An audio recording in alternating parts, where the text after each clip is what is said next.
We have just finished 2 Kings, where we witnessed the fall of the kingdoms of Israel and Judah.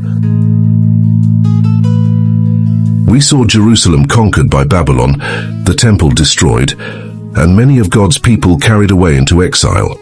Yet even in judgment, God preserved his promises and kept alive the line of David. Now the story takes a different perspective. In 1 Chronicles chapter 1, the focus shifts away from kings and battles and begins at the very beginning of human history. The writer traces the generations that connect God's people to the earliest days of creation, showing how God's plan has been unfolding across centuries.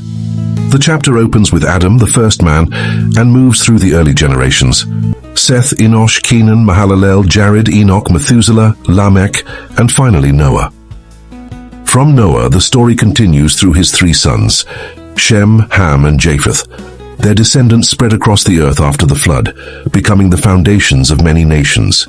The descendants of Japheth include peoples who settled in regions north and west of Israel. The descendants of Ham include nations such as Cush, Egypt, Put, and Canaan.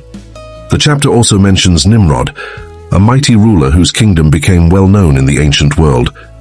The descendants of Canaan are listed as well, including several peoples who would later inhabit the land promised to Israel.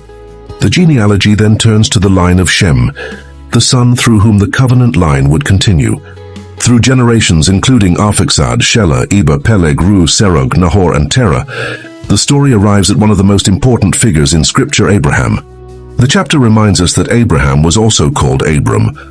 Through him, God would establish a special covenant and build a people for his name.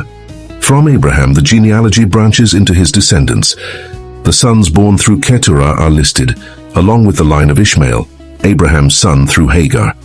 The chapter carefully records these families, showing how many nations emerged from Abraham's descendants. Attention then turns to Isaac, the son of promise. Isaac's sons were Esau and Israel, who was also called Jacob. The chapter spends time tracing the descendants of Esau and the rulers of Edom, the nation that developed from his family line. The genealogy records chiefs and kings who ruled in Edom before Israel ever had a king.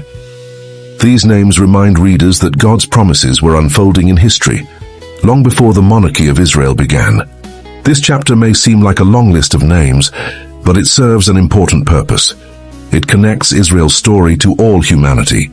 It reminds God's people that they are part of a much larger plan, stretching from Adam through Noah, Abraham, Isaac, and Jacob. The key message of this chapter is that God works through generations. Kingdoms rise and fall, people come and go, but God's purposes continue. Every name represents a link in the chain of his unfolding plan. Next is 1 Chronicles 2, focusing on the descendants of Israel and the line of Judah, the tribe from which King David would come.